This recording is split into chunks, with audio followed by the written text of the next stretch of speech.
ಇವತ್ತು ಬೆಂಗಳೂರಿಂದ ಕೋಲಾರ್ಗೆ ಹೋಗಿ ಅಲ್ಲಿ ಸ್ವಲ್ಪ ಕೆಲಸ ಮುಗಿಸ್ಕೊಂಡು ₹1,00,00,000 ನೋಡಕ್ ಹೋದ್ವಿ. ಯಾರು ಶಾಕ್ ಆಗಬೇಡಿ, ಕೋಟಿ ಲಿಂಗೇಶ್ವರ ದೇವಸ್ಥಾನಕ್ಕೆ ಹೋದ್ವಿ. ನಾವೆಲ್ಲೇ ಆಚೆ ಹೋದ್ರೂ ಅಕ್ಕಪಕ್ಕ ಇರೋ ದೇವಸ್ಥಾನಕ್ಕೆ ಹೋಗ್ತೀವಿ, ಯಾಕಂದ್ರೆ ನಮ್ಗೆ ದೇವಸ್ಥಾನಕ್ಕೆ ಹೋಗೋಕೆ ತುಂಬಾನೇ ಇಷ್ಟ. ಅಲ್ಲಿಂದ ಒಳಗಡೆ ಹೋದ್ವಿ. ಒಳಗಡೆ ಒಬ್ಬರಿಗೆ ₹20 ಚಾರ್ಜ್ ಮಾಡ್ತಾರೆ. ಕ್ಯಾಶ್ ತಗೊಂಡೋಗಿ ಯಾವುದೇ ತರ ಆನ್ಲೈನ್ ಪೇಮೆಂಟ್ ಇರೋದಿಲ್ಲ. ಒಳಗಡೆ ಹೋಗ್ತಾ ಇದ್ದಂಗೆ ನಿಮ್ಗೆ ಫಸ್ಟ್ ಸಿಗೋದೆ ಶಿವ ಪಾರ್ವತಿ ದೇವಸ್ಥಾನ. ಅಲ್ಲಿಂದ ಆಚೆ ಬರ್ತಾ ಇದ್ದಂಗೆ ಮರಕ್ಕೆ ತೊಟ್ಲು ಕಟ್ಟಿದ್ರೆ ಮಕ್ಕಳಾಗುತ್ತನ್ನೋ ಒಂದು ನಂಬಿಕೆ. ಆಮೇಲೆ ನಿಮಗ್ ಸಿಗೋದು ಶ್ರೀ ಮಂಜುನಾಥ ಸ್ವಾಮಿ ದೇವಸ್ಥಾನ. ಮೊಟ್ಟ ಮೊದಲ ಬಾರಿಗೆ ಲಿಂಗನ ಪ್ರತಿಷ್ಠಾಪನೆ ಮಾಡಿದ ಸ್ಥಳ. ಆಚೆ ಬರ್ತಾ ಇದ್ದಂಗೆ ಒಬ್ರು ಸ್ವಾಮೀಜಿ ನಮ್ಮನ್ನ ಗುರ್ತಿಟ್ಟು ಒಳಗಡೆ ಕರೆದಿ ನಮ್ಮ ಹೆಸರಿಗೆ ಅರ್ಚನೆ ಮಾಡಿ ದೇವ್ರ ಮೇಲಿರೋ ಹಾರನ ನಮ್ಗೆ ಕೊಟ್ರು. ನಮ್ಗಂತೂ ತುಂಬಾನೇ ಖುಷಿ ಆಯ್ತು. ಈ ಪ್ರೀತಿ ವಿಶ್ವಾಸನ ನಾವು ಯಾವತ್ತೂ ಮರೆಯಲ್ಲ.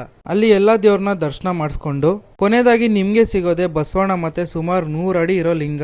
ಅಲ್ಲೇ ಫೋಟೋಸ್ ಮತ್ತೆ ವಿಡಿಯೋಸ್ ತಗೊಂಡು ನನ್ ಮಗಳು ಶಿವನ್ ಸಾಂಗ್ಗೆ ರೀಲ್ಸ್ ಮಾಡ್ಕೊಂಡು ಕೊನೆದಾಗ ಆಚೆ ಬಂದ್ಮೇಲೆ ನಮ್ಗೆ ದೊಡ್ಡ ಚಾಲೆಂಜ್ ಕಾಯ್ದಿತ್ತು. ಅದೇ ಮಕ್ಕಳ ಆಟ ಸಾಮಾನ್.